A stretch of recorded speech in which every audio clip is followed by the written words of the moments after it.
What is going on, everybody? Welcome back to the channel. Aftersound here, bringing you Splinterlands content every single day. We also stream right here in this channel every Tuesday, Thursday, and Sunday morning, so come by and say hello.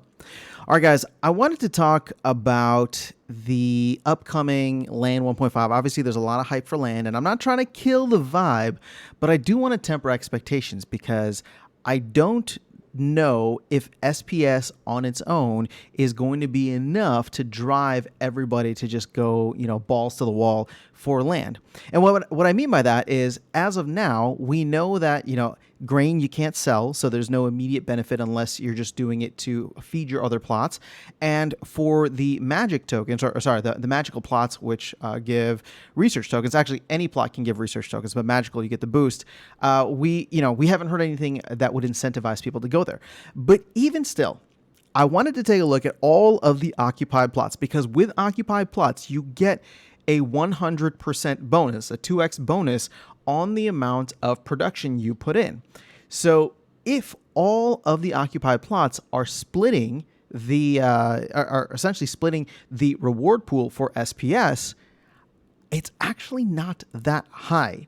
And therefore, if that's the only thing people are incentivized to go for from a financial or monetary standpoint, and the game side of things, right, the magic or research tokens aren't yet in place and we don't have information on those, it may be slow going at first. It may not be what everybody's expecting it to be. It may not have the crazy returns that I think all of us were super excited about. So I did the math already. I added up all of the occupied plots here. You can see that we're at 4,631.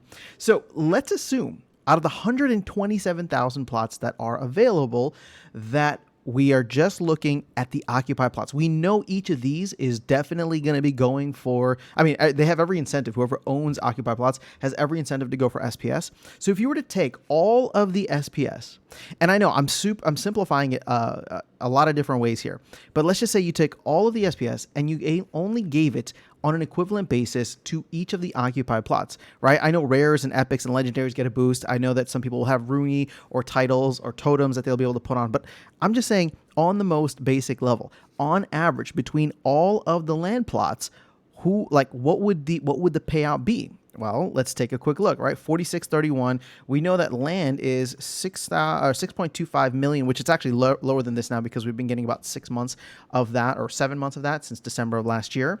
So let's divide this by 30 days. So it's about 200,000 or 208,000 SPS per day. Well, you divide this by 4631, and you're only getting about 45 SPS per day. You multiply that by SPS at 0.23 maybe, which is where we're at right now.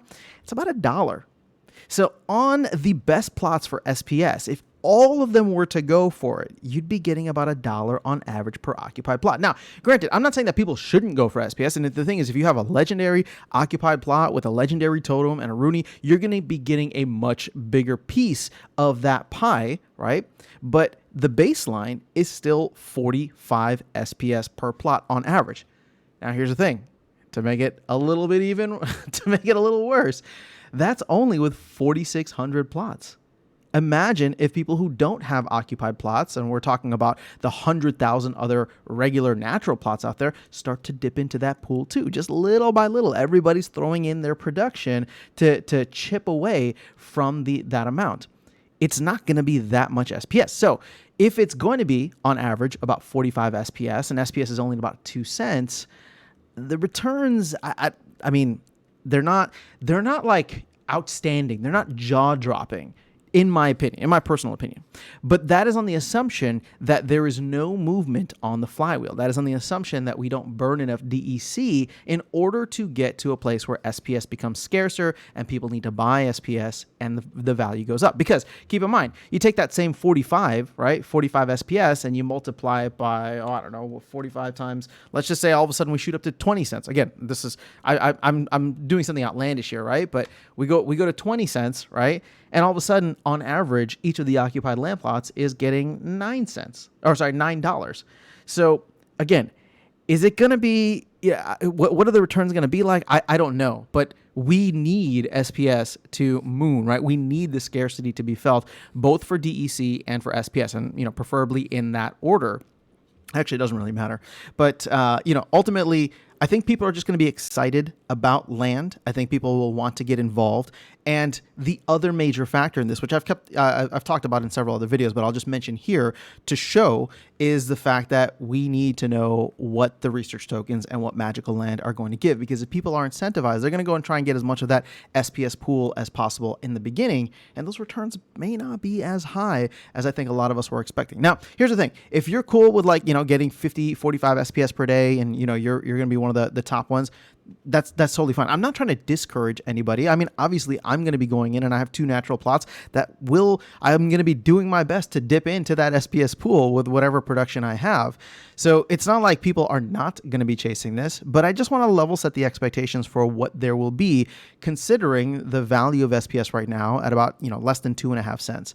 So there's still so many other factors that go into this. Obviously, the biggest one is SPS and the value of SPS, because that's what's being paid out as a monetary reward, or a reward that has monetary value.